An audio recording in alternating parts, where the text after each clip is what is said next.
Assalamualaikum, salam perjuangan. Selamat datang ke podcast Suara Hartanah. Hari ini episod yang ke-7.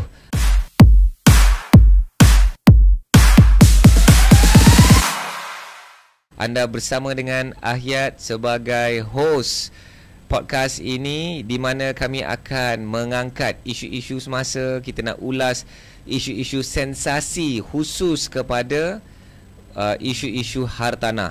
Dan saya rasa tak ada podcast yang seumpama ini. Dan insyaAllah dengan sokongan anda, kami nak ucapkan terima kasih atas sokongan anda. InsyaAllah dengan sokongan anda ini, kami akan menjadi podcast Suara Hartanah nombor 1 di dunia. Kerana di dalam bahasa Melayu. So bolehlah kita claim yang terbaik di dunia. Dan Ahyat bersama dengan co-host tetap, iaitu Azim Sulaiman. Yo. Wow. Alright. Selamat tahun baru Ayat. This is our first episode untuk tahun 2024. Masya-Allah. Dan juga selamat tahun baru kepada pendengar-pendengar podcast Suara Hartanah. Ya, dan Azim Yes. nampaknya Azim ada gaya baru ni. Kenapa ni saya Azim? tiru Ayat. Wow. Azim ni ikut style saya. So baru kita boleh namakan dua abang botak. Upin dan Ipin. Ipin. So kenapa ni Azim baru balik ni ya? Saya dikabarkan Azim baru balik umrah. Alhamdulillah. Kita celebrate New Year. Celebrate New Year.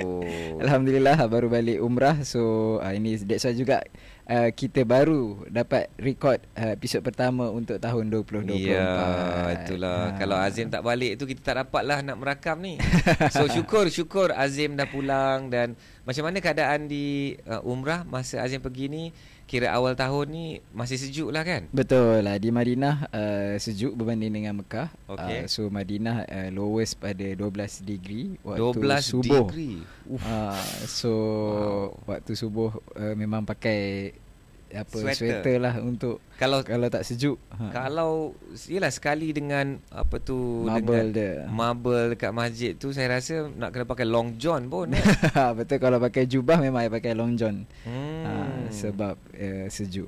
Dan malam pun sama sejuk juga. Sejuk bestnya. 18 degree. Sebenarnya saya ingat lagi Azim kata 1 tahun yang lepas dia kata kat saya, Ahyat jom kita pergi umrah. Dan akhirnya Azim pergi juga, bawa two of your parents. Alhamdulillah. Pergi dengan mak dan ayah. And mak ayah semua okey di sana? Okey, Alhamdulillah. Cuma ayah je balik ni dia sesama sikit. Kat sana sejuk-sejuk tak sesama. Balik sini. Balik Malaysia dia sesama. Allah, kita doakan dikurniakan kesembahan. Dan kami doakanlah Azim dan seluruh keluarga dan jemaah diampuni segala dosa dan diterima segala amalan dan doanya sepanjang umrah. Semoga mendapat umrah makbul. Jadi sempena bercerita tentang Azim umrah ni, saya boleh share screen. Saya Google lah bangunan termahal di dunia. Wow. Bangunan termahal di dunia. So the most expensive buildings in the world. And apa kaitannya dengan Azim pergi ke umrah, dan apa kaitan umrah Azim ni kepada Suara Hartanah? Ni nak cerita ni. Hartanah atau bangunan paling mahal di dunia ialah The Great Mosque of Mecca, Masjidil Haram. Itu adalah bangunan paling mahal. Berapa kos dia, Azim? Ini mahal ni in terms of cost of pembinaan itu. 100 billion US dollar. Wow. 100 billion. So kalau convert to ringgit, dah kira macam setengah trilion.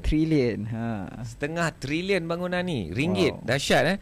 So saya nak search lah kan, Burj Khalifa.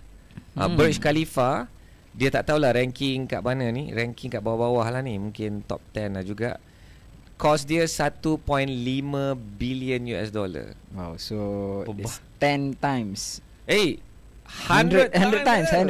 Almost 100 times, yeah. Almost 100 times. Dahsyat 100 billion, okay. And then terasa juga nak tengok kat mana kita punya, ada tak Suria, Petronas, Petronas Twin Towers, 1.16 billion.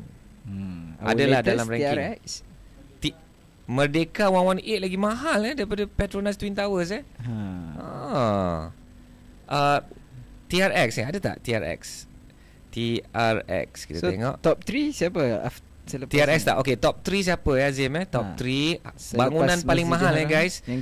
Yang kedua ialah nuclear station dekat UK. Okay. Dan yang ketiga ni juga macam power station juga ni.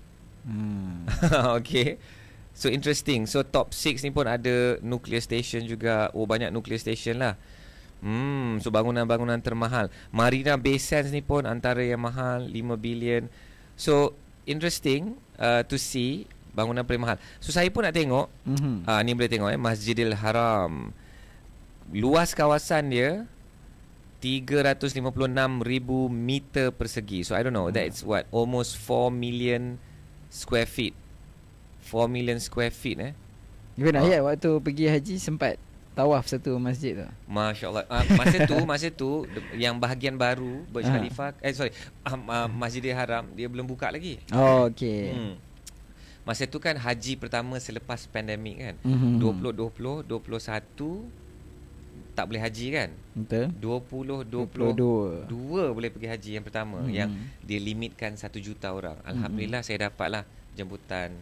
Allah bagi saya rezeki dapat masa itu. So banyak lagi ruang-ruang yang kami tak boleh nak akses masa itu. Masa Azim dah boleh semua? Mostly banyak yang dah buka. Wow, okay. Alright. So just to put in comparison, Burj Khalifa juga is quite big tau. Burj Khalifa is 309,000 square meters, which is about 3.3 million square feet. And Petronas Twin Towers ni juga is about 395 meter square. So, Twin Towers ni paling besar lah, because it includes all of the Suria KLCC dan sebagainya lah. So it's 4.2 million square feet. Itulah sedikit cerita tentang kaitan Azim pergi umrah dan juga suara hartanah. Itulah. I think this is interesting juga. Interesting kan? Yes. Hartanah baru I pun baru tahu sejujurnya. 100 billion US dollars. In fact masa dalam Wikipedia ni dia tulis 120 billion. Ya Allah.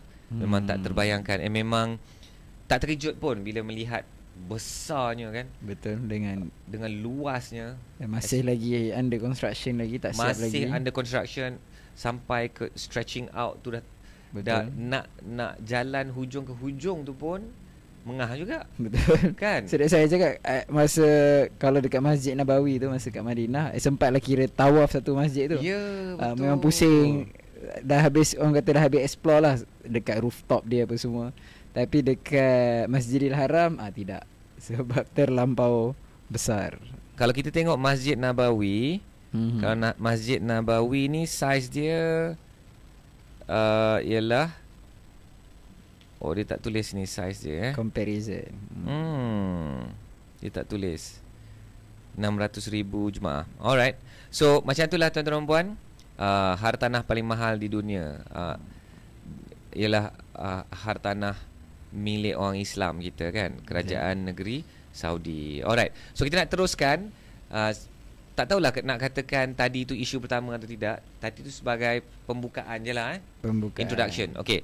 So isu pertama yang saya nak bawa hari ni dalam Suara Hartanah, yang ni dia. Ni tajuk dia.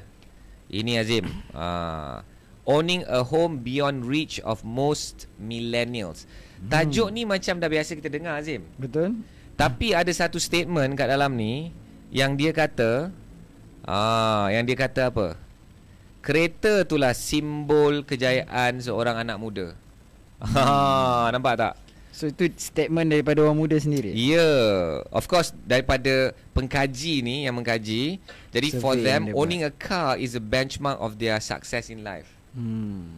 So saya nak angkat artikel ni. Artikel ni pun baru ni sebenarnya. Artikel 30 Januari. So kalau dari segi rakaman ni semalam. And kita dah biasa dah dengar artikel-artikel yang bercerita tentang anak muda makin rasa susah nak beli rumah. And kita akan discuss pun lebih kurang benda yang sama. Tapi yang menarik tu ialah isu tu lah. Ramai antara anak-anak muda ni dia melihat kejayaan dia antara beli kawan-kawan kereta. Kan. Melihat kereta. Kerana apa? Kerana rumah ni dia dah terlalu susah, dah macam luar dari jangkauan, sehingga agak-agaknya anak-anak muda dia dah give up terus. Dia macam tak ada harapan, so tak payah fikirlah. Dan ada juga dia mengatakan bahawa anak-anak muda berumur 25 hingga 45 tahun dia menangguhkan membeli rumah pertama. So bila dengar tajuk macam ni kan, dan bila dengar statement tadi tu, apa yang bermain di fikiran Azim kan tentang orang-orang muda sekarang? So macam Hayat cakap, kita pernah juga kupas pun topik yang sama sebelum-sebelum ni. So one of the reason, macam saya cakap, mungkin one of factor kenapa anak muda ni rasa susah nak beli hartanah ni, of course sebab one of it sebab harga rumah tu sendiri depends on location. Kalau area Klang Valley ni, Greater KL ni, tapi dalam masa yang sama sebab keterpaksaan diorang untuk memiliki kenderaan disebabkan public transport kita yang boleh dikatakan masih belum efisien lagi lah. So jadi nak tak nak terpaksa diorang memiliki kenderaan, sama ada kereta ataupun motor.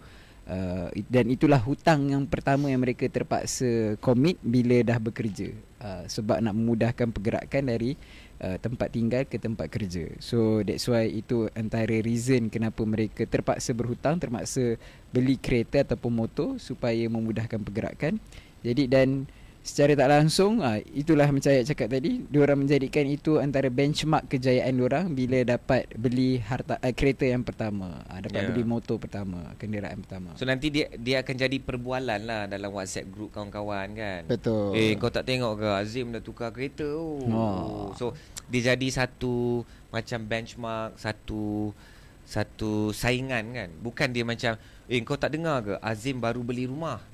Itu lagi agaknya berguling meninggal kot, macam Masya Allah, tak terbayang macam mana dia buat. Dia dah tak ada pun perbualan tu, because tak tercapai. Okay, but by the way, just want to mention that this is survey yang dibuat oleh Universiti Putra Malaysia, UPM, Human Ecology Faculty. Lain macam saya pun sedang belajar. Ada banyak faculty, dan salah satu faculty dia ialah Human Ecology, dan bayangkan faculty ni dia mengangkat isu hartanah mampu milik, dan khususnya kepada orang muda. Dan orang yang terlibat ni, yang di Temu Ramah ni, ialah lecturer Dr. Muhammad Mujahid Hassan. So dia banyak penemuan yang menarik yang akhir rasa saya nak kupas ni. Okey, antaranya yang akhir rasa menarik ialah ni tengok ni Azim. Dia kata apa? Ironically, some of them take public transport to work and leave their cars at home. So sebenarnya naik public transport juga. Macam yelah, kita mengandaikan kan dia tak ada pilihan, so dia terpaksa beli kereta. Tapi kereta ni memang betul-betul menjadi sumber atau simbol kepada aku dah berjaya, aku dah sampai satu tahap. Because berdasarkan survey inilah tuan-tuan dan puan, sahabat-sahabat semua, kalau anda tak setuju, kalau anda orang muda umur 25 sampai umur berapa tadi, 45. Yes, 25 sampai 45. Kalau anda tak setuju, boleh tak tulis dalam ruang komen. Because ini dapatan daripada survey yang dibuat oleh UPM ni. And dia sebut kat sini Azim, this is something interesting. 67% daripada orang-orang muda ni yang diinterview, mereka ada komitmen hire purchase, bayar kereta sebulan dalam 800 ke 1,200 ringgit. So saya tanya tim tadi, 800 ringgit ni dapat kereta apa? Kalau brand new lah, kereta apa tadi?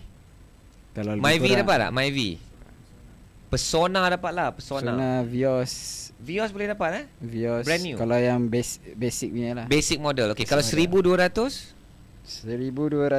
boleh dapat Civic. Boleh Civic boleh. Civic tarik 9 tahun lah tu. Civic yang again basic model boleh dapat. Wow. Even SUV macam S50 X50, X70 boleh dapat tak 1,200 bayaran sebulan? I think boleh kalau yang basic punya juga. Basic tarik 9 tahun bolehlah 1,200. Bayangkan dalam geng-geng kita kan, geng-geng sekolah kan, kita yang first keluar Civic. Kan tengok immediate reaction, tengok team saya belakang tabir pun macam, oh, kita apa yang you all rasa bila kawan you macam, kau dah dengar tak Mat dah keluar Civic ke? Apa yang baru you all rasa? Sebulan kerja. Rasa bangga Zack? Nampak masyuk lah. Tapi padahal dia simpan je kereta kat rumah, naik public transport hari-hari because minyak dah pun mahal. Tambah pula lepas ni penyasaran subsidi. Penyasaran subsidi lagi, tapi mesti ada status. So inilah yang berlaku.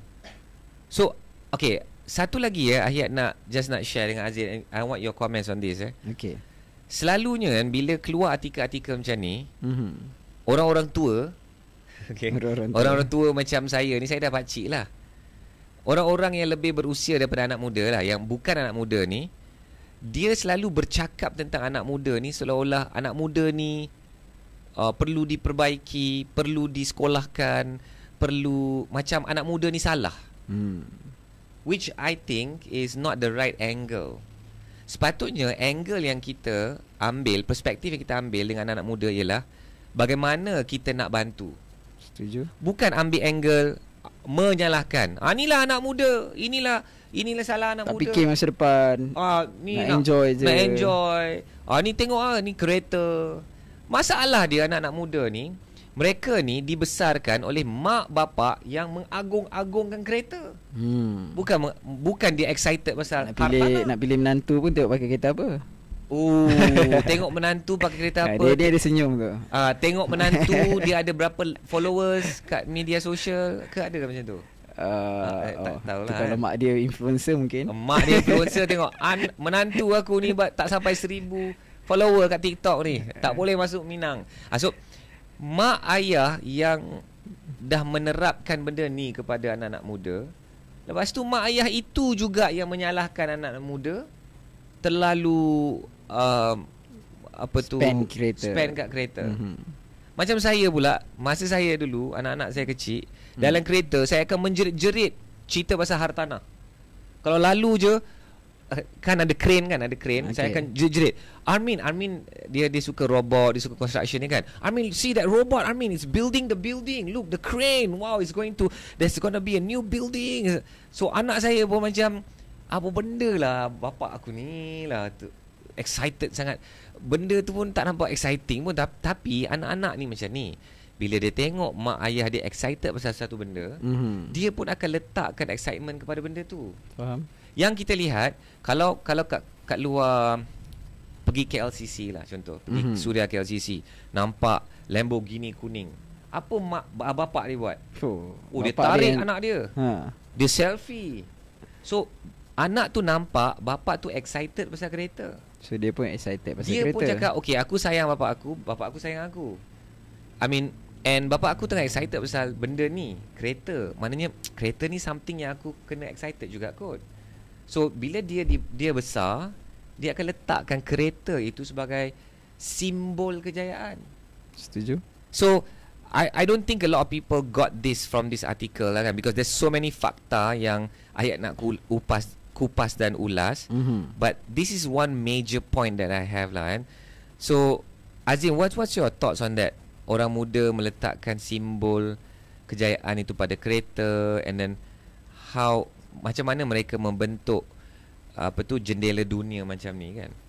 Okay, kalau for me, of course, akan macam Ayat cakap lah, kalau ada setengah orang dia akan cakap, anak muda ni tak fikir masa depan, sibuk spend kat kereta, especially bila advice ni datang daripada so-called perancang kewangan, financial advisor.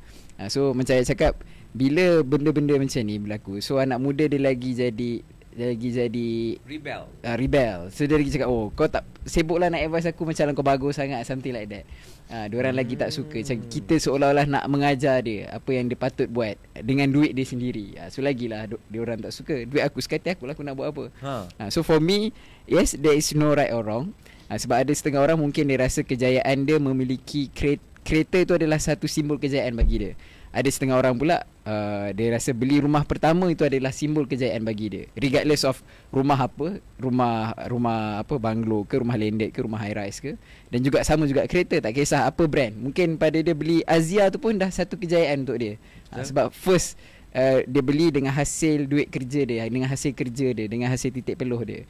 So for me, benda tu kita kena raikan. Dan dalam masa yang sama, of course, kita macam saya cakap tadi, kita educate dari segi walaupun diorang rasa beli kereta tu satu kejayaan untuk diorang, tapi dari segi orang kata di sebaliknya itu adalah satu komitmen, long term commitment, satu komitmen jangka masa panjang. Diorang kena commit loan tu. So that's why janganlah beli tu orang kata tak ukur baju di badan sendiri. Maksud ikut kemampuan lah. Janganlah tengok member tadi pakai Civic Mat tu, pakai kereta Civic, kita pun nak beli Civic. Gaji dia mungkin 10,000 sebulan, kita baru 2,500 sebulan. So ukur baju di badan sendiri. Okay, so adalah juga konsep ialah kehendak dan keperluan. Betul. So kereta keperluan mungkin Azia, kereta kehendak mungkin Civic. So kita pun nak kena tengok keupayaan dan kemampuan kita kan. Betul. And bercakap pasal gaji, just put this up again. Survey ni dia ada 2,500 respondents. That's quite a lot And umur antara 25 ke 45. So I'm not sure, it's not really anak muda kind of survey lah kan. Because 40 up to 45, but never tak apa. And the individual monthly income tu bermula 4,300 ke 9,600. So saya pun macam masa baca artikel ni, saya rasa macam wow, tinggi. Orang-orang muda yang gaji 4,300 ke 9,600, kat mana dia orang survey ni? Betul. Dan anak-anak kerja apa dia orang ni? And untuk anak-anak muda 25 tahun, because you see income from 4,300 to 9,600. And I'm imagining orang yang umur 25 tahun tu yang bergaji 4,300 tu. Betul. So this is definitely maybe not the typical SME, you know, anak-anak muda yang bekerja kat SME. Mungkin GLC. This could be, I don't know, GLC or Petronas. I think Petronas starts at 4,000, 5,000 juga kan. Mungkin to executive level. Okay, so this is kind of interesting to see juga. And maksud Ahyat macam ni, kalau diorang ni yang bergaji bermula 4,300 ni pun dah rasa susah nak beli rumah, bagaimana pula yang bergaji 2,000, 3,000 tu yang lagi rendah daripada itu? Itu sebabnya dia katakan dalam ruang pertama ni, ramai younger generation ni mereka sangat bimbang harga rumah ni tinggi. Dan berlipat kali ganda daripada pendapatan setahun. Dan mereka kata ni makin susah kerana ni boleh tunjuk ni, no fixed income or low salary to secure housing loan. So ini saya nak komen sikit So ayat ni dia memang betul, tapi bagi Ahyat dia kurang tepat. Bukan salah wartawan, bukan salah siapa-siapa, tetapi I just nak menggambarkan bahawa you see zaman sekarang ni bila kita nak cakap nak beli rumah, dia dah memang tak masuk akal kalau nak beli rumah guna cash. So that's why dia sebut sini, it is not easy for those with no fixed income or low salary to buy a house. Bukan dia cakap to buy a house, but to secure a housing loan so that I can buy a house. Sekarang ni inilah psyche atau senario yang kita berdepan sekarang lah. So even though kerajaan dah naikkan bajet untuk SJKP, kan, SJKP ni satu skim jaminan kredit perumahan. SJKP ni untuk orang-orang yang tak ada payslip, yang tak ada gaji tetap, sangat-sangat membantu. And of course rate rate untuk pembiayaan tu lagi tinggi lah kan. But at least dia dapat akses kepada pembiayaan perumahan. Itu pun ramai masih mengatakan it's still very difficult to buy property because of this lah. So we still have to, there's a lot of work that needs to be done to help this youth. Okay, the next thing, and ini dah masuk kepada kemahiran Azim yang banyak membantu anak-anak muda. susun kewangan sebelum beli rumah. Okay. So Azim Sulaiman ni coach yang akhir lantik, coach bertauliah yang akhir lantik untuk bantu student-student akhir dalam program-program pejuang hartanah untuk susun kewangan sebelum nak beli rumah. So kenapa kena susun kewangan sebelum beli? Kenapa kena susun kewangan? Punchline ayat. Okay, so this soalan tu sangat related dengan apa yang Ahya nak sebut daripada artikel ni. Ironically, some of them take sorry. Okay, to the younger generation, having a credit card is an alternative for them to have regular access to credit and as a cash advance. 1,800 responden daripada 2,500, iaitu 72% kata mereka ada credit card sekurang-kurangnya dengan 2 bank. So apa pandangan Azim tentang anak muda dan credit card pula? Ini pun kita pernah kupas juga dalam episod sebelum ni. So tentang credit card ni, so for me credit card ni dia, saya bagi analogi waktu tu umpama pisau. So macam mana kita gunakan credit card tu, itulah yang menentukan sama ada credit card itu bagus ataupun tidak untuk kita. So for me, kalau anak muda nak guna credit card ni tak salah pun. In fact baru ni saya baru baca satu perkongsian oleh orang muda juga, anak muda dekat dalam platform X. So dia nyatakan beberapa jenis credit card dan itu dapat sharing ataupun repost yang banyak, kira trending juga, dan dapat 1 million views. Wow. Sekarang kalau dekat X kita boleh tahu berapa views. So dapat reach 1 million views. So dia menceritakan kriteria-kriteria credit card yang kita perlu cari. Kita perlu decide perlu ni sebelum kita decide nak ambil yang mana. Maksudnya dari segi points dia, cashback dia. Maksudnya you jenis suka apa? Suka travel. So you nak banyak dapat collect points bila you spend, so that dengan points tu you boleh claim untuk redeem ticket flight. Ataupun you suka jenis cashback. So you shopping, you isi petrol, you dapat cashback. So cashback tu you boleh gunalah balik untuk belanja benda lain, nak beli groceries ke dan sebagainya.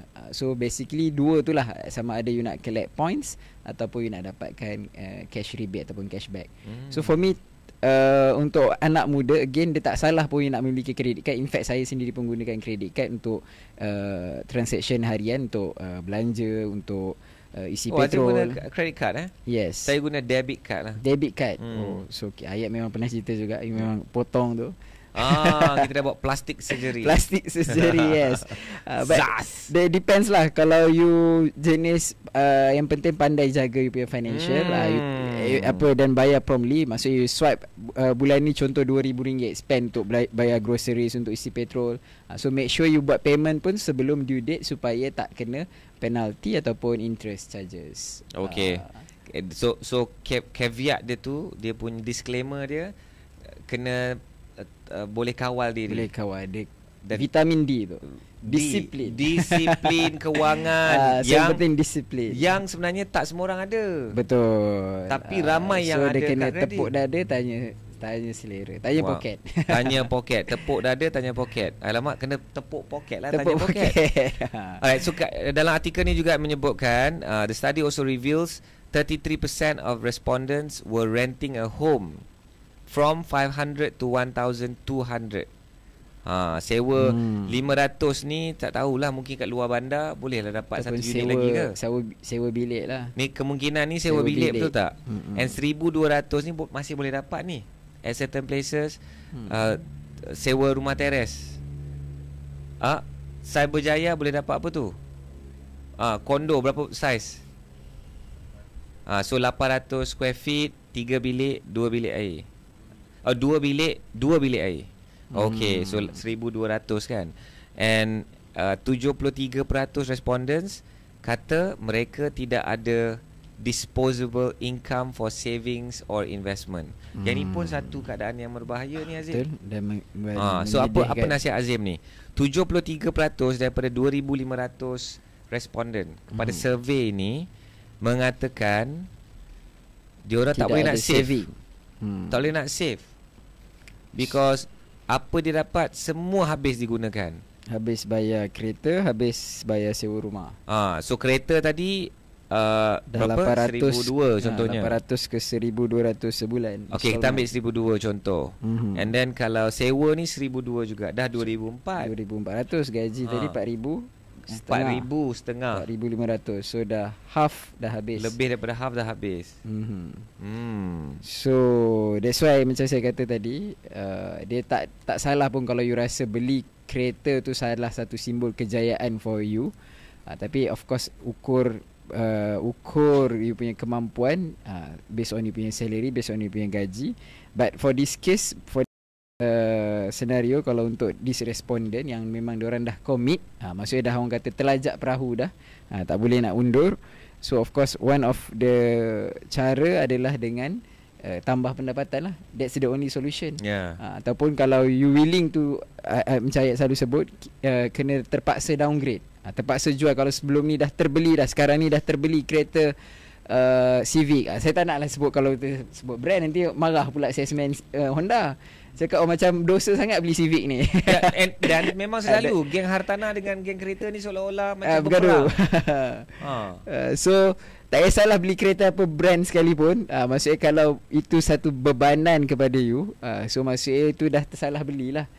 So bila tersalah beli, kalau you sanggup untuk downgrade, maksudnya jual kereta tu dan beli kereta yang you mampu bayar, mampu commit, so itulah solusi yang terpaksa kita buat untuk perbetulkan kita punya financial. Kalau you tak nak untuk cari extra income, untuk tambah pendapatan, memang tak ada pilihan. Tidak ada pilihan. Macam-macam impian hidup dan macam-macam kenaikan harga. Memang dua faktor ini menyebabkan kita kena sedar, anak-anak muda tidak ada pilihan, mesti tingkatkan pendapatan. Because kita dah sebut berapa banyak kali, nak kurangkan perbelanjaan, nak kurangkan apa lagi, dah habis potong dah pun. Betul. Kalau nak downgrade pula, malu lah. Last year balik raya bawa Honda Civic. This year balik raya bulan 4 ni naik Azia. Okey, saya nak tanya. Saya nak tanya kepada penonton dan pendengar, anda sanggup tak untuk betulkan kewangan? Anda sanggup tak nak buat apa yang Azim sebut tadi? Tahun lepas balik raya kita balik dengan Honda Civic. Tapi kerana kita nak perbetulkan kewangan ikut yang sepatutnya yang kita gunakan duit kita tu. Maksudnya nak ikutkan betul-betul disiplin dan ikut kemampuan, bukan kemahuan. Kita supaya balik ada extra untuk saving tadi. Supaya ada extra isu dia tak ada simpanan. Betul, tak untuk ada. invest, untuk bayar hutang, untuk hidup dengan bermaruah. Okey, so adakah anda sanggup bulan 4 nanti balik raya naik Pro 2 Azia? Kalau kita buat poll ni pun best ni. Korang tim teknikal sanggup tak? Berat kan? Lagi-lagi ada bakal mak mertua ni.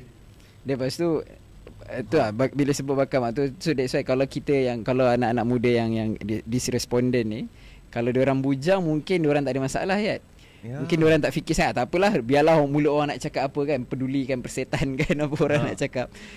Tapi isunya kalau itu melibatkan family. Macam ingat ayat pernah share pasal you punya kids bila nak downgrade makan tu. So bukan mudah kita nak cut cost, nak jimatkan belanja, nak downgrade ni bila dia melibatkan family kita, isteri kita, anak-anak kita, pasangan kita. Sedih Kita boleh ikat perut, kita boleh tahanlah makanan yang kurang sikit. Tapi dengan anak-anak kan, dia dah biasa satu standard. Betul. Tiba-tiba kita hantar dia kat tempat lain makanan yang kurang ke kan. So and contoh kepada orang yang dah ada family, ada mentua, nanti apa pula kata orang kampung? Ni dia ni bisnes tak bagus lah tu, dah downgrade kereta. Padahal sebelum tu dia tak sepatutnya pun drive kereta yang itu. Betul. Dan dia tidak membeli satu kereta yang selamat untuk kewangan dia pun. Yelah, kita bercerita pasal topik hartanah ni, dia seolah-olah macam kita attack geng-geng kereta. Tidak, dia soal rumah sama juga nasihat Hayat. Jangan beli rumah yang kita suka, yang kita mahu. Kena beli rumah yang kita mampu. Kena buatlah kira-kira tu. Betul. Sebab kalau sama juga dalam saya kata tadi, bila kita beli rumah yang kita mahu, yang kita inginkan, so mungkin akhirnya membebankan kita untuk komit bayaran bulanan tersebut.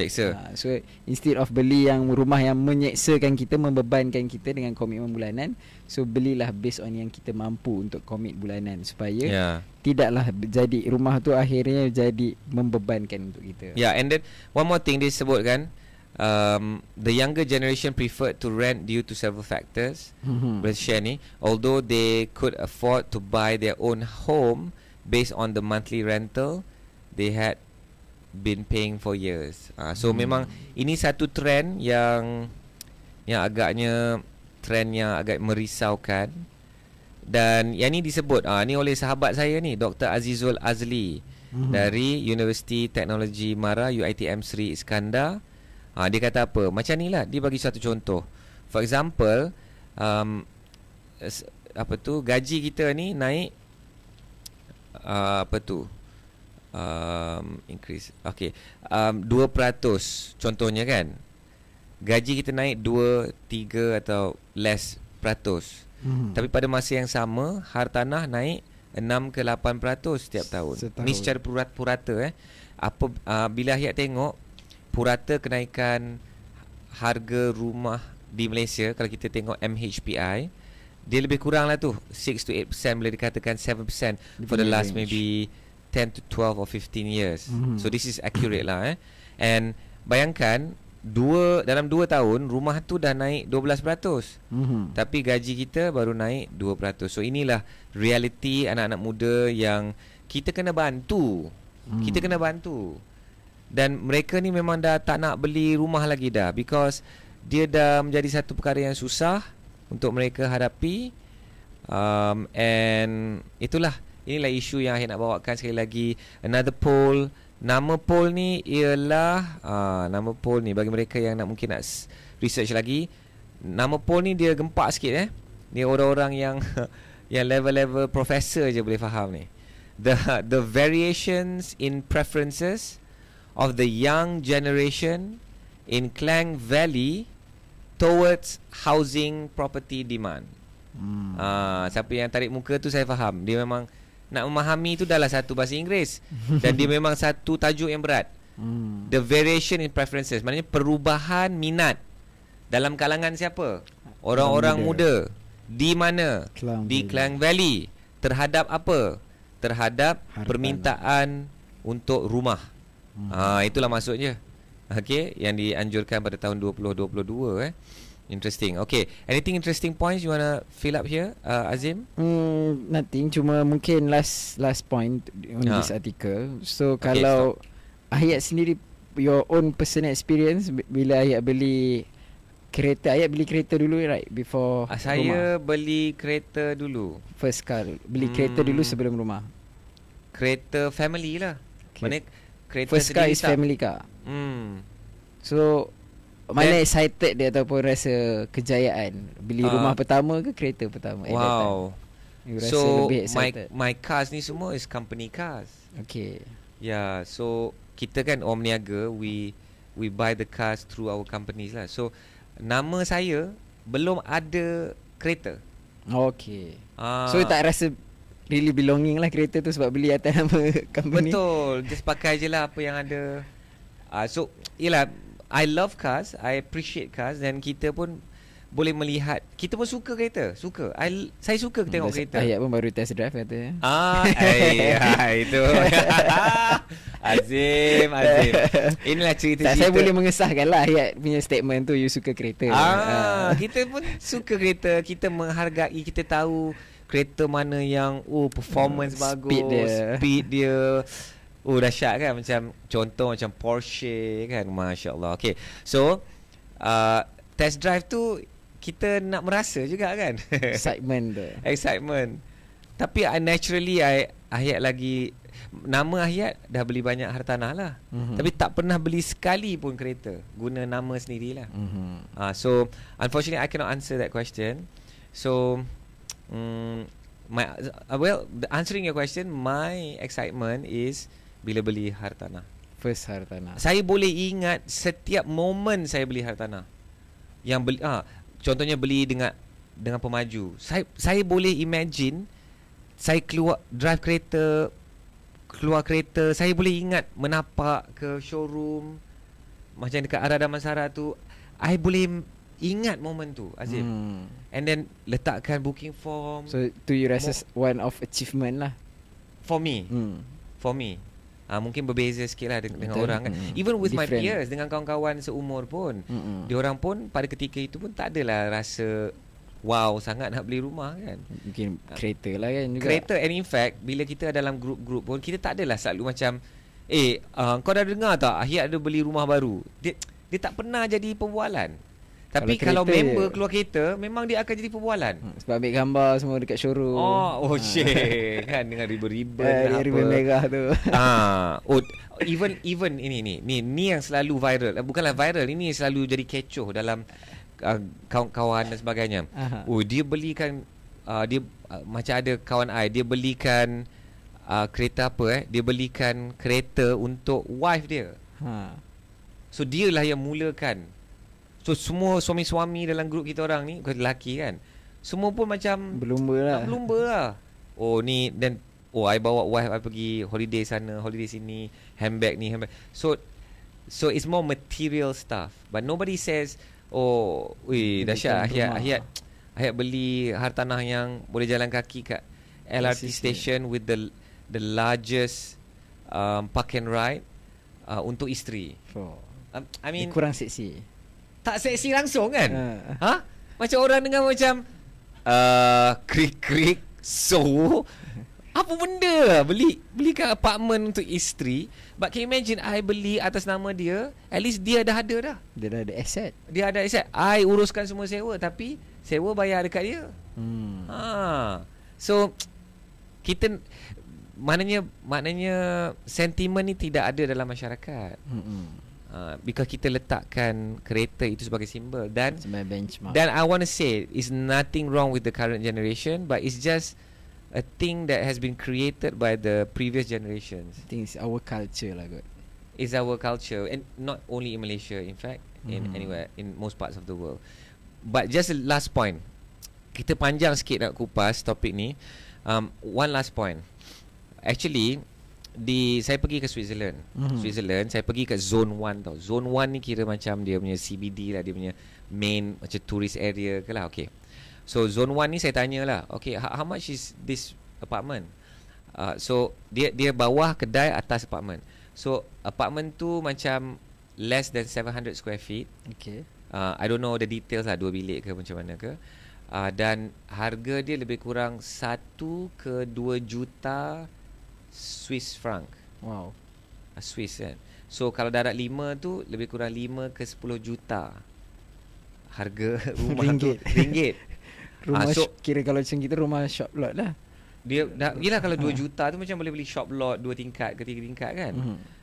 Or kondo mewah dekat KLCC is around that price lah juga. But maybe not, maybe 5. Tapi kat sana dapat rumah shop lot. Rumah yang atas apartment atas shop lot. So dan bila berbual dengan that local, dia cakap macam ni, anak-anak muda dekat Switzerland yang duduk kat bandar, diorang tak terlintas pun fikiran pasal 2 benda. Nak membeli rumah sendiri, nak beli kereta. Diorang tak fikir pun. Even kereta. Kereta, because their public transport pun dah ada cukup, everything okay.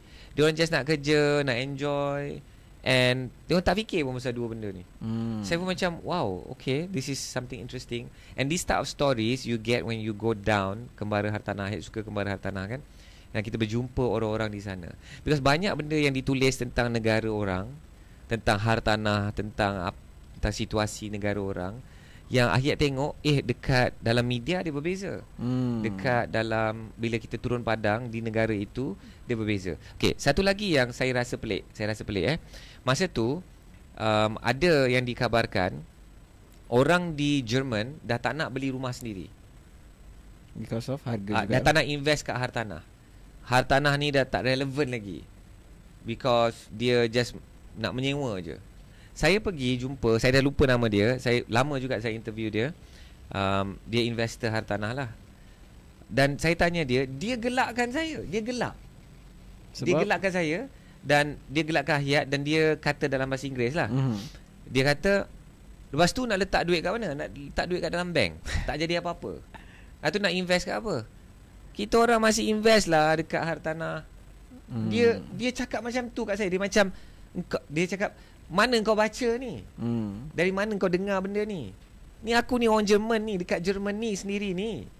So banyak cerita. Depends on group mana yang kita interview ataupun group mana yang kita jumpa. Of course, sama macam di survey kan. Di survey group which type of group. This group is orang muda yang mula gaji 4,500. Betul. 4,300. Kalau you survey dekat yang bermula gaji 2,500, so mungkin different jugalah. Ya, okay lah. I mean to be fair. Yalah, betul, betul, right. betul. To be fair.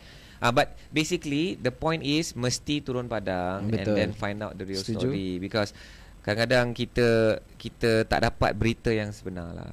Okay. So basically itulah, banyak lagi yang kita nak kongsikan tentang artikel ni. Ini pun dah panjang lebar. Ahyat pun bercadang nak kongsikan satu lagi artikel. Boleh ke Azim, kita move on? Boleh. Next. Okay, bismillahirrahmanirrahim. So ni kita nak tengok ni. Allahu Akbar. Ni Azim, 700 pembeli kondominium kecewa dapat rumah pangsapuri.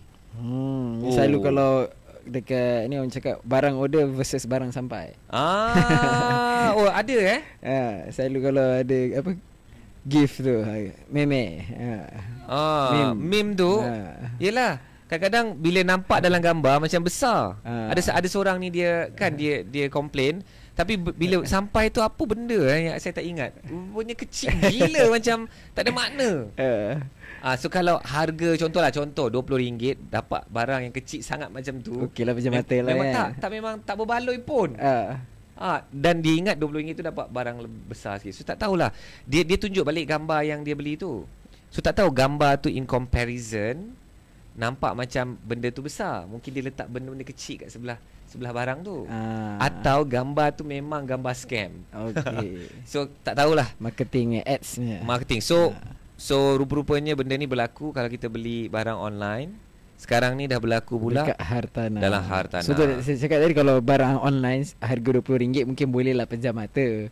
Ataupun at least paling tidak refund lah, minta refund ke apa kan, pulangkan ataupun setengah orang, tak apalah, redor je. Tapi yang ini kita cerita pasal ratus ribu punya barang. And Azim bayangkan Azim bayangkan ni rumah pertama yang dia beli. Of course harapan dia tu sangat tinggi. Rumah kan, pertama dan untuk own stay, duduk sendiri. Dan kebanyakan rakyat Malaysia yang beli hartanah pun akan beli satu tu je rumah. So bayangkan, it's so important, it's so special, it's such a momentous moment kan, momen yang sangat istimewa. And then dia jadi macam ni. So kita tak tahu apa sebenarnya berlaku, situasi dia. So daripada tajuk ini, Ahyat membayangkan macam ni lah. Brosur dia gempak. Satu. Nombor dua, showroom dia gempak. Tapi bila barang dah siap, rumah dah siap, alamak, Indah kabar dari rupa. Tak macam dalam brosur. Boleh jadi tak? Tak macam dalam showroom. Tak sama macam showroom. Dapat macam ni pula. So daripada tajuk ini, itulah yang Ahyat boleh gambarkan. In fact, lagi satu kita boleh belajar daripada tajuk ni je. Belum nak masuk ke bahagian artikel dia lagi. Daripada tajuk ni, kita dah faham macam seolah-olah ada dua martabat. Azim duduk kondo, Ahyat duduk pangsapuri je. Nampak tak? Macam dah ada dua martabat. Walaupun both is high rise, both is product high rise, tapi dia tidak setaraf. Tak sekufu. So balik kampung nanti, nak raya ni, bagi tahu kat bakal makcik pakcik ni kan, ni you all duduk mana nanti? Nanti saya dengan bakal nanti bila dah kahwin nak duduk dekat kondo. Gempak lah. Bayangkan skrip yang kedua ni orang lain pula. Babak scene yang kedua, Di tempat lain dia cakap, oh saya dengan bakal saya ni nak duduk dekat apartment. Alamak. Babak ketiga pula. Yang ketiga pula apa? Flat. Flat. Flat. Kan flat, apartment, kondo. Flat is Pangsapuri. Selalu confuse juga. I think so. Yalah, flat dalam bahasa Melayu banyak. Okay, good. Kalau kita tengah search kan, kalau dalam bricks.my dan sebagainya, selalunya flat tu dia akan jadi Pangsapuri juga. Pangsapuri flat. Apartment flat juga Pangsapuri. Atau apartment tu dalam bahasa Melayu apartment juga. Betul. In Malay. Kalau flat nanti kan dia jadi saya duduk kat flat. FLAT. So tak boleh dah FLET. Budak flat. Macam budak flat marah. So kat sini kita dah boleh tengok macam ada darjat dia, ada martabat dia. Bukan macam memang ada. Memang kan. So inilah satu contoh bila nak menjual tu sangat-sangat lah. Melampau-lampau menjual tu dan harapan orang tu tinggi. So but kalau secara general macam mana kita nak define that type of high rise tu adalah kondominium ataupun apartment? That's a very good question lah, Armin. In terms of facilities lah kan. Ya, Azim. Ada gym, ada pool. Betul. So dia kena ada facilities and a certain type of quality and feeling of prestige. So kalau facilities dia kurang, itu sebabnya kadang-kadang kita dengar pemaju jual ni apartment tapi facility macam kondo. Kan? So maknanya facilities itulah yang membezakan kondo itu dengan apartment lah mungkin kan. So contohnya kalau kita tengok, I just give an example lah. Contohnya macam Mentari Court di Sunway. Dia ada swimming pool, dia adalah sedikit facilities tapi itulah facilities apartment. Tapi kalau kat kondo, kat Greenfield yang sebelah dia, dia mungkin ada gym, ada swimming pool yang lebih indah, ada sauna. Mungkin ada sauna, mungkin ada macam games room, movie room, kadang-kadang ada tempat-tempat yang ada macam tu kan. Ya. So dikabarkan ini berita daripada satu projek di Bukit Serindip, Melaka. Hampir 700 pembeli kediaman di sana. Memang dia guna perkataan Azim tadi yang mengatakan kecewa selepas rumah impian dibeli hanya indah kabar dari rupa.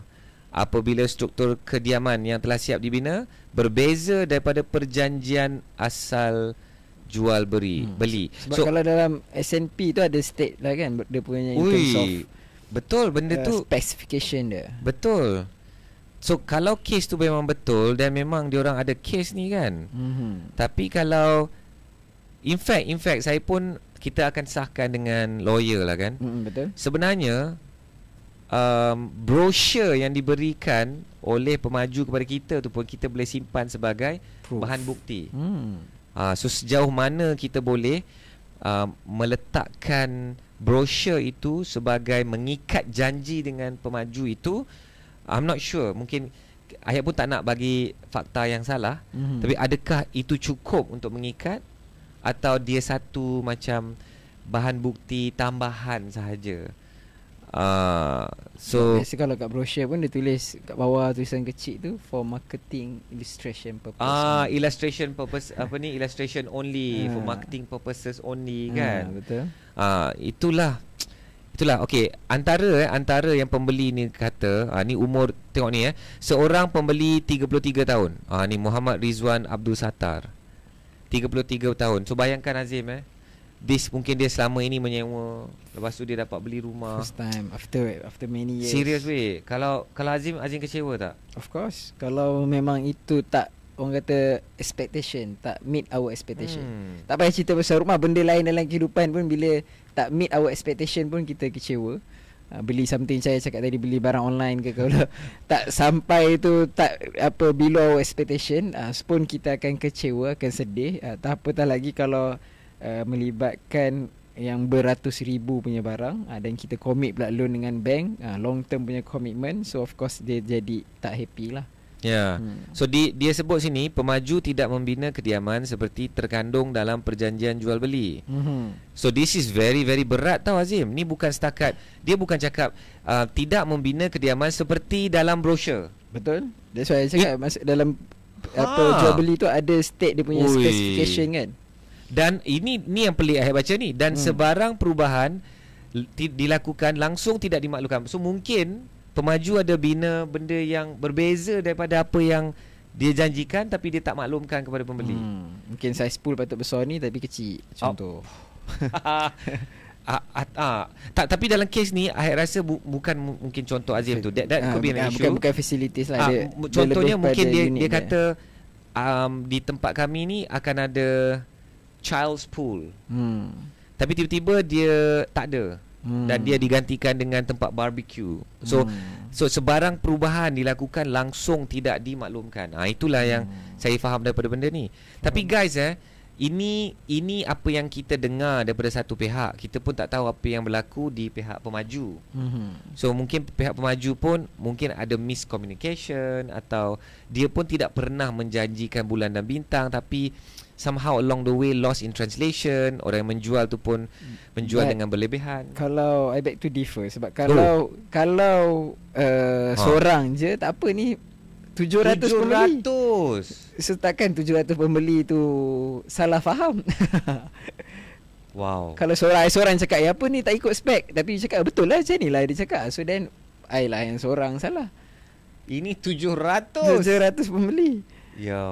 So that must be wrong that one. Yang ini kali ni saya kena setuju dengan Azim. Betul. Dan satu bila artikel ni kalau baca satu yang saya memang bukan dalam isu ni je lah. Dalam apa isu biasanya our media ni dia tak name and shame. Okay. So sepatutnya for me they mention siapa developer tu. Bagi nama dia. Selalu kita especially bila melibatkan ni, kalau contoh developer lah Tanah, kalau contoh bila jenayah, bila ustaz selebriti ke selebriti dikaitkan dengan apa-apa skandal, kita selalu Dato' X sekian. Tapi kita tak name ustaz selebriti. Seorang ustaz selebriti yang berpengaruh, so didakwa melakukan serangan apa dia contoh. So dia tak mention. Tapi kalau rakyat biasa, seorang pemandu lori Muhammad sekian-sekian didakwa merogol. Contoh. Tak iya That's our media yang saya perasan kalau dalam Malaysia. Berbalik kepada kenapa dia tak sebut pemaju ni. What if pemaju ni lah yang antara pembeli iklan yang paling besar kat dalam surat khabar ni. So that's the point lah. Engkau nak pergi sebut pula nama aku ya. Tak payah, next project aku pergi advertise kat media lain pula. Hilanglah pula revenue. Itu saya membayangkan macam tu lah. But at least kalau for me, at least dia put lah disclaimer, nama pemaju ini tidak disiarkan kerana pihak kami masih menunggu jawapan ataupun respon daripada pihak pemaju. Which is kalau itu saya selalu perasan kalau saya baca Malaysia kini, kalau apa isu-isu sensasi macam melibatkan politician ke apa, Malaysia kini dia selalu bagi disclaimer macam tu. Maksudnya dia akan info lah pihak yang dituduh itu dia tak nak mention nama kerana masih cuba untuk dapatkan respon daripada pihak yang tertuduh itu. Dan in fact saya pun dah boleh buat research dah siapa pemaju tu, dan saya pun nak mengambil pendekatan media kat Malaysia untuk tidak menamakannya. Tidak namakan di sini. Tak payahlah. Siapalah saya sendiri je lah. Ni Ahyat takut ni. Bukan tuan-tuan dan puan. Ini biarlah dia orang uruskan sendiri urusan mereka. Tapi anda pun sendiri boleh semak, carilah. Masih boleh Google lah. Of course benda tu boleh access, cuma saya tak dimension secara tak disebut kondo Bukit Serindit Melaka. Dah carilah, nanti dah akan keluar. Antara top 3 search akan keluar dah. So dia big developer lah.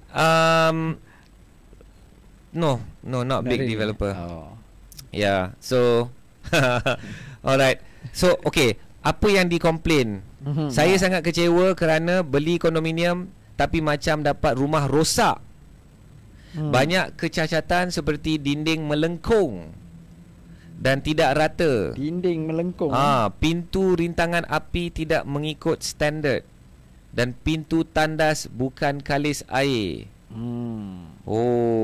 Yang ni memang benda-benda yang asas lah. Betul. Saya pernah dengar cerita ada orang beli rumah, dinding dia bukan tak rata dan melengkung. Dinding dia sengit. Ya Allah, kita hari-hari tengok pun takut macam nak roboh ke apa ni. So inilah cerita-cerita. Sebenarnya guys, nak bagi tahu siapa yang beli rumah daripada pemaju, please expect ada defect works yang perlu dibuat. Maksudnya bila kita beli rumah daripada pemaju ni, jangan kita letakkan harapan rumah aku ni akan sempurna, perfect, tak ada satu pun kerosakan atau kecacatan. Kalau anda beli rumah daripada pemaju di Malaysia, anda ada letakkan harapan macam tu, bersedialah untuk hampa, bersedialah untuk kecewa, bersedialah untuk marah. Saya dah beli berapa puluh hartanah under construction, tak ada satu pun yang sempurna, maknanya perfect.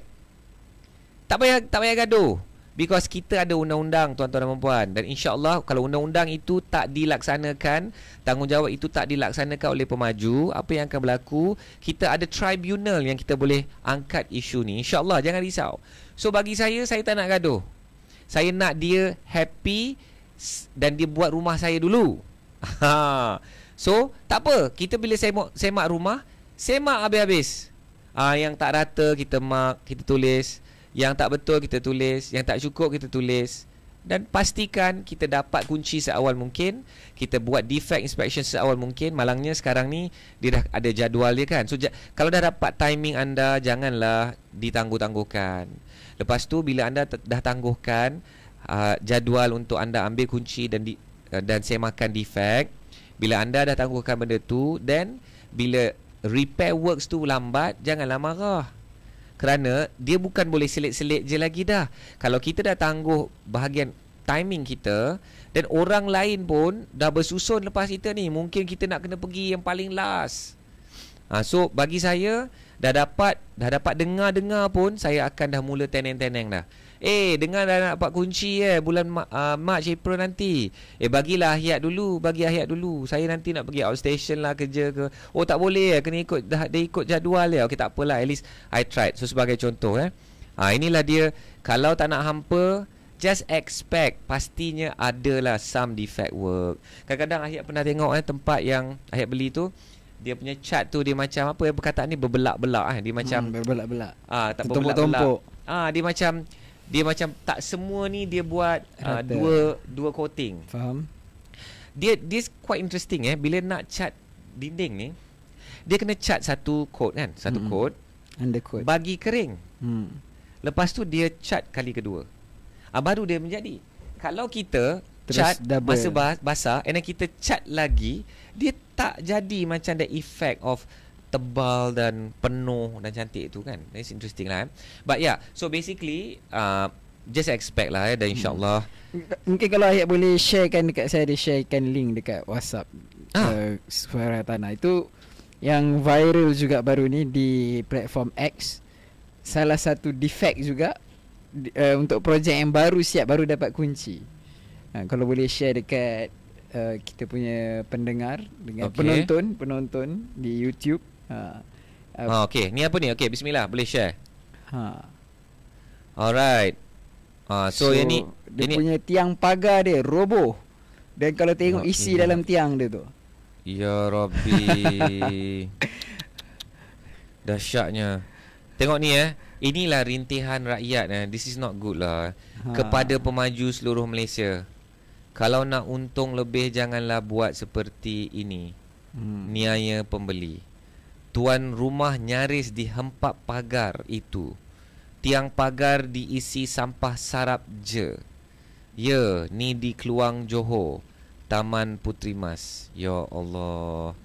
Tengoklah nipisnya. Dia letak kalau macam zoom gambar dia tu dekat dia macam letak tu board je. Dia letak board, lepas tu letak macam plastik bag simen dia sama sampah tu. Sampah tu dia sumbat dalam tu. Dahsyat. Dengan besi dia pun tiang sampai ke situ je. Betul. Ya pendek Allahu Akbar. Bawa ni ke muka pengadilan. This is too bad lah. This is too bad lah guys. Yelah. Okay, one thing yang Ayat dapati, pemaju-pemaju yang top 20, dia tak buat lah kerja macam ni. You pergi je, you dah tahu dah kualiti dia berbeza. Pintu gerbang dia dah berbeza, lobby dia beza, dinding dia punya finishing, toilet dia, lift dia dah berbeza. You can feel the luxury, the difference, and you really pay for it lah kan. betul. So some of the top 20 developers, tak nak sebut nama. So contoh, kita tengok dia advertise pun starting 700,000 punya kondo. And bila dah siap nanti tu Azim, you tengok dia pun you dah rasa macam, ui cantik ya. So yang tu really meet expectation lah. Yang tu really meet expectation, and it's expensive lah. So bila dapat, but janganlah buat macam ni, Allah. Betul. Yelah, saya bagi pihak seluruh industri hartanah memohon maaf kepada Masjid Mount. Macam tu kita tengok nama dia macam tu lah. Dia punya account dia. Nama akaun dia Dan kepada semua pembeli-pembeli rumah yang teraniaya ni, Ayat ni tak perlu minta maaf bagi pihak industri hartanah pun. Sebab Ayat bukan developer. Saya bukan pemaju. Saya juga pembeli, consumer macam kita semua, macam anda semua. Tapi this is too bad. Wow. Okay. Yang ini sedap ni nak. Itulah, tak tahulah apa tindakan yang kita boleh buat. Dan boleh tanya kepada pihak lawyer apa yang boleh buat. What if betul-betul ada orang cedera kan? Betul. Ataupun mungkin harta benda rosak, kena hempap kereta ke. Ya, aduh, dahsyat lah. Tak boleh lah macam ni kan, tuan-tuan dan puan, sahabat-sahabat semua. Setuju. Statement dia pun macam tak nak marah tak sanggup kan. Statement dia ni macam, lebih tolonglah, kalau nak untung sangat pun, kekesalan, kekecewaan, macam disbelief. Betul. Rasa macam so disappointed kan. Wow, thanks for sharing this lah Azim.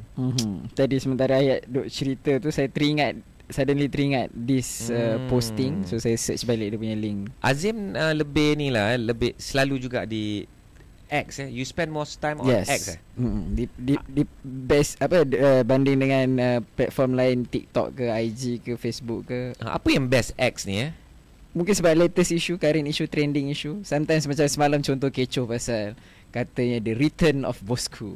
Oh betul. So akhirnya utusan Malaysia tarik balik artikel tersebut.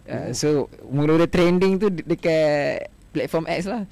Sebab ramai kecoh kata Najib bebas ke apa. So itu dapat tahu pasal current issue, up to date punya issue dekat situ, dekat platform X. So ada tak apa-apa kaitan kepada hartanah? Adalah actually tak, isu tadi Bosku. Oh Bosku. Oh itu tak adalah, itu just trending issues lah. So selalunya macam mana Azim akan pergi ke X, lepas tu dia ada trend. Oh dan Azim akan tengok lah dia ada tulis trend.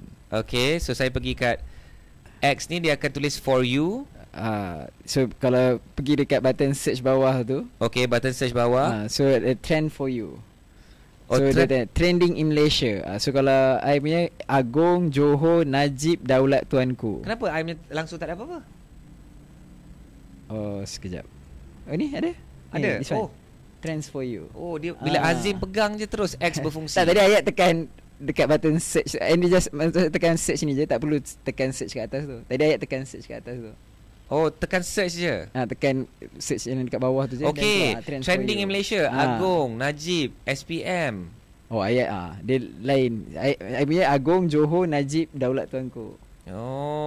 So it depends on apa yang kita consume jugalah, apa yang kita selalu search. Hartanah tak ada naik sebab Ayat jarang guna ni. Kalau Ayat guna X selalu search pasal hartanah, so might be trend for you is hartanah. Tapi saya Najib tu yang kedua paling top saya nombor 3. Tapi kalau nak dikaitkan lah, dikaitkan, dan mungkin kita boleh buat satu short clip pasal benda ni lah Just nak bagi tahulah, saya ingat lagi masa zaman Bosku lah itu antara zaman yang paling banyak lagu nak nyanyi dalam hartanah.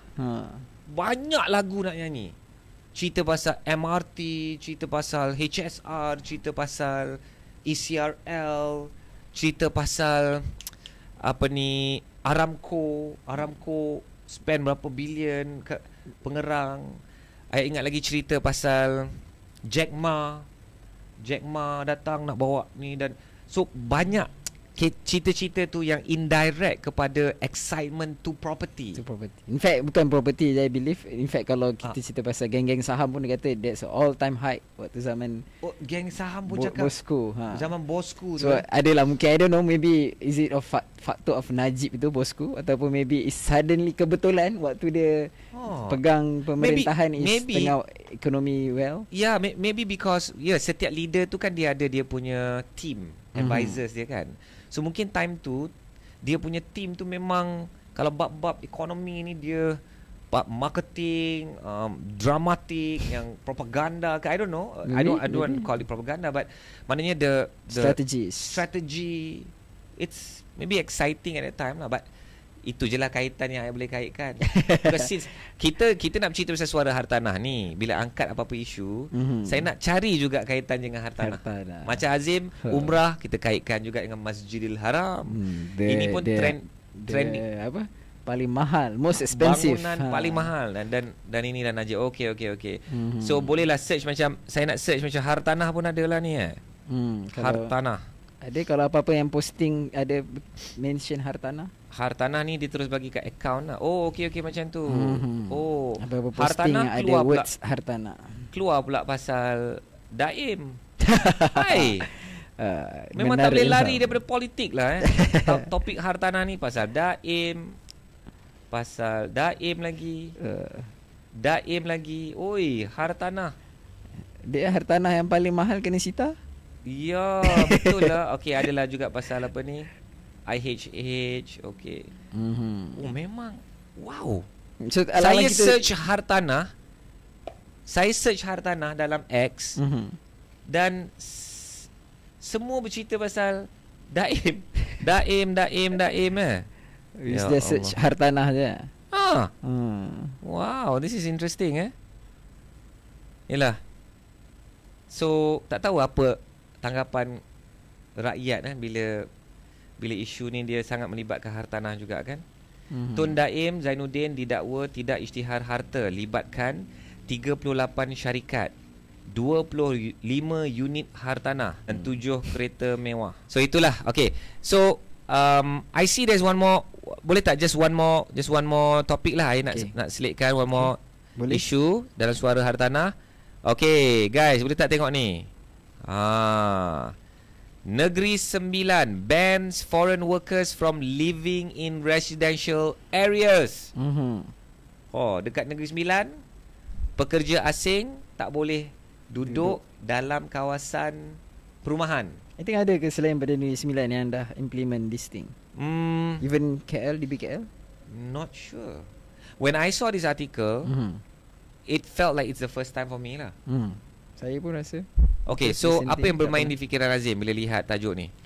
Dia of course depends on angle apa yang kita tengok. Mungkin kalau geng-geng yang pro human punya ni rights, so dia akan kata this is tidak adil, menzalimi, menindas foreign workers.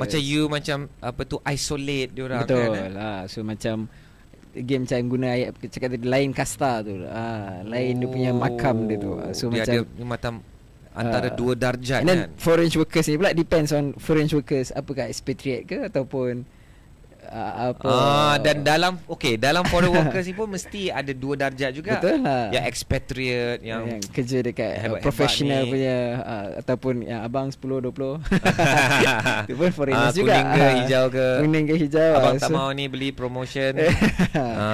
So it depends. So but from another angle juga, mungkin dari segi penduduk, mungkin diorang akan rasa might be more feel safe.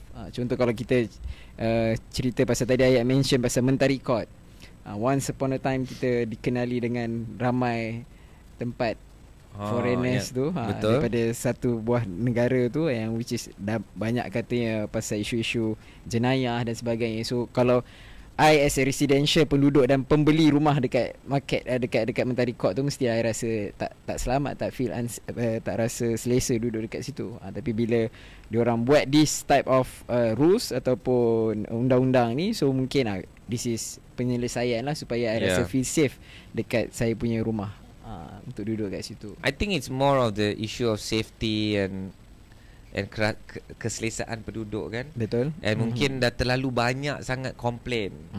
So bayangkanlah kita ada anak-anak kecil kan, kita rasa kurang selamat bila ada pekerja-pekerja asing. And benda tu pun sampai kepada local government. And of course akhirnya state government pun nak kena buat keputusan ya. Betul. So dikabarkan so Local Government Development Housing and Transport Committee Chairman J. Arul Kumar said all employers who are currently housing their foreign workers in residential areas will have to move them to commercial zones or CLQ. This is something that I learned. Centralized living quarters. By when? By end of the year. And this article is dated 29th January. So that means by 31st December 2024. So this is something interesting. And kenyataan ini juga dibuat ketika beliau berada di satu CLQ dekat Nilai. So dekat Nilai tu dah ada satu tempat khas hanya untuk pekerja asing. And ada lagi syarat tambahan, tempat CLQ ni centralized, apa nama dia tadi? Centralized living quarters. Living quarters mesti dipagarkan dan sentiasa diawasi. So gated and guarded. Dia duduk gated guarded. Kita pun belum tentu. with basic facilities for the foreign workers. Betul juga. Dia orang pula yang selamat.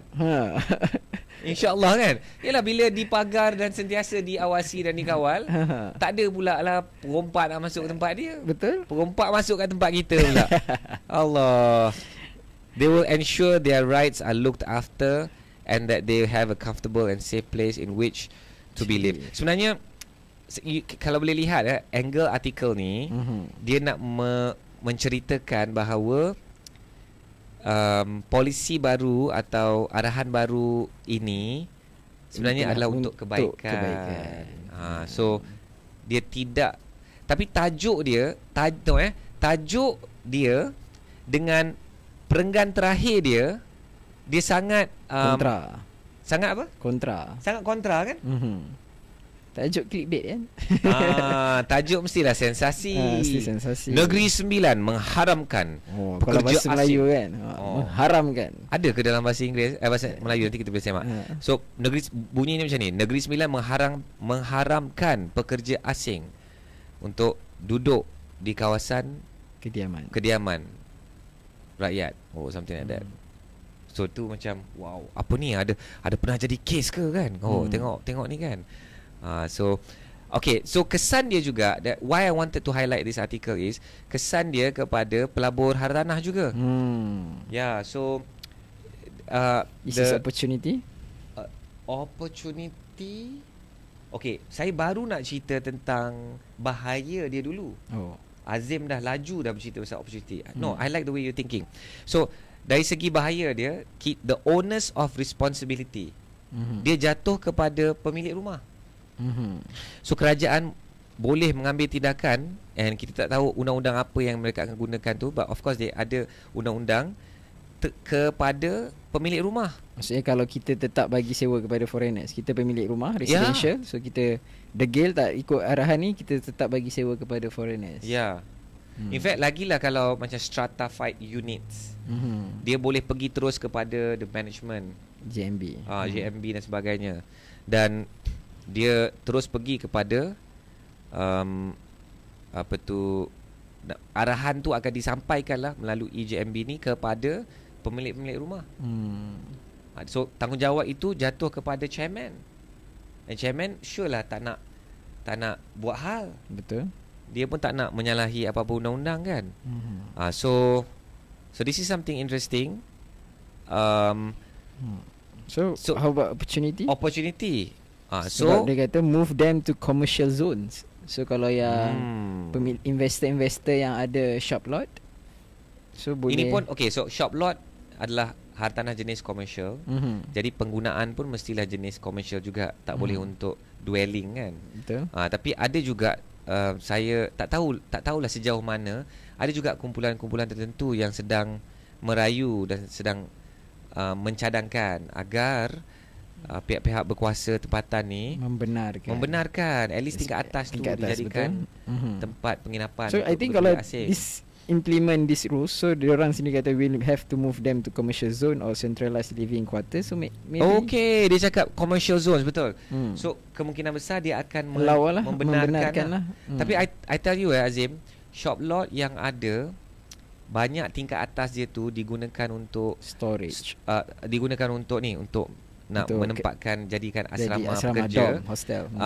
Shop lot itu usually not the top location. And nanti kedai-kedai pun not the grade A tenants akan masuk, not the grade A business. Consumers pun akan membeli di situ. So it's going to be a pushing factor rather than a pulling factor. Faham. So this will maybe just solve one problem but create a different problem. Because now bayangkan 12 bulan yang ada ni, let's say dah 11 bulan yang ada ni sehingga akhir tahun, end of the year, semua pekerja-pekerja asing yang sedang menyewa, yang ditempatkan di kawasan perumahan perlu dipindahkan. Nak dipindahkan kepada commercial zones atau CLQ, centralized living quarters. So can you imagine berapa ratus ribu atau ribu orang yang nak dipindahkan? You imagine all the shop lots yang akan penuh dengan foreign workers pun akan mewujudkan satu keadaan yang tak senang juga. So we have to stay close to this story. I feel that this is an interesting development. Dan kita faham kenapa mungkin kerajaan nak buat keputusan macam ini untuk keselamatan dan keselesaan penduduk. Tapi now the solution for this has to be done very very correctly lah. Kalau tidak, dia akan memberikan kesan juga kepada commercial areas, menjatuhkan. Bayangkanlah Azim macam saya pergi kat certain areas in Negeri Sembilan. Shop lot tu memang dah tingkat atas. Dia shop lot 2 tingkat je pun. Shop lot tingkat atas tu memang kalau malam you dah boleh tengok dah. Towel bersusun, lampu daripada dalam. Nampaklah macam kelibat-kelibat orang kat dalam tu kan. You tengok kat row bawah tu, kalau ada pun workshop, kalau ada pun dia just biarkan sebagai storeroom. It doesn't become a lively town centre. Faham. And the whole area tu dah jadi macam slum area. You pun tak nak macam pukul 11 malam tiba-tiba kereta tersadai dekat area-area macam tu, you pun rasa risau. I'm not saying that they are violent and people who go for crime, tidak. Tapi you sendiri rasa tak selamat dekat area-area macam tu. But at least it's away from residential area. Faham. Betul. Kan?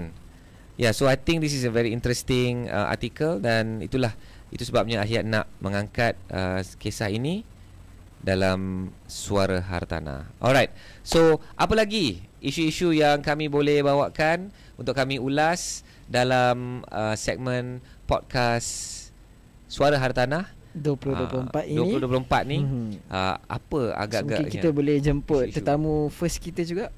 Nak jemput tetamu kalau best kita tu ada tetamu jemputan untuk first tetamu untuk Suara Hartanah 2024. Kalau nak jemput tetamu, siapa yang korang nak kami jemput untuk sembang-sembang pasal isu hartanah? Yes. That would be lawyer nice. ke? Tadi kita banyak sebut isu lawyer lah. Betul. Saya bila buat perniagaan, one thing when I have startups banyak keperluan perundangan juga. Lawyer is very important lah in our lives as pelabur hartanah, as a business owner kan, entrepreneur. So itulah daripada kami. Saya nak ucapkan terima kasih kepada sahabat-sahabat semua yang bersama selama ini dalam Suara Hartanah. Sebar-sebarkanlah podcast hartanah paling sempoi, paling best, paling awesome, dan nombor 1 ni insya-Allah tuan-tuan dan puan, dengan sokongan anda semua, insya-Allah podcast kami akan dapat sampai kepada lebih ramai orang.